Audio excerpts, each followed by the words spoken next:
श्री महागणाधिपतये नमः। नमो महद्भ्यो ऋषिभ्यो गुरुभ्यो.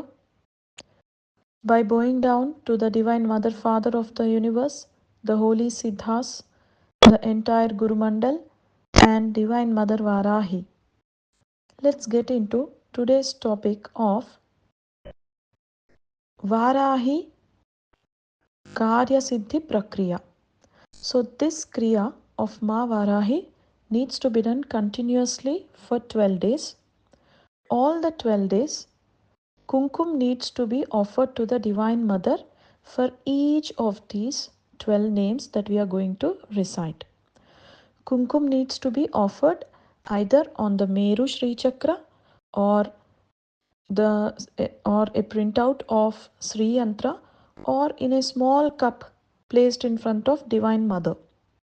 And this Kumkum needs to be applied on your forehead after the 12 days Prakriya. So every day we will chant these 12 names, which are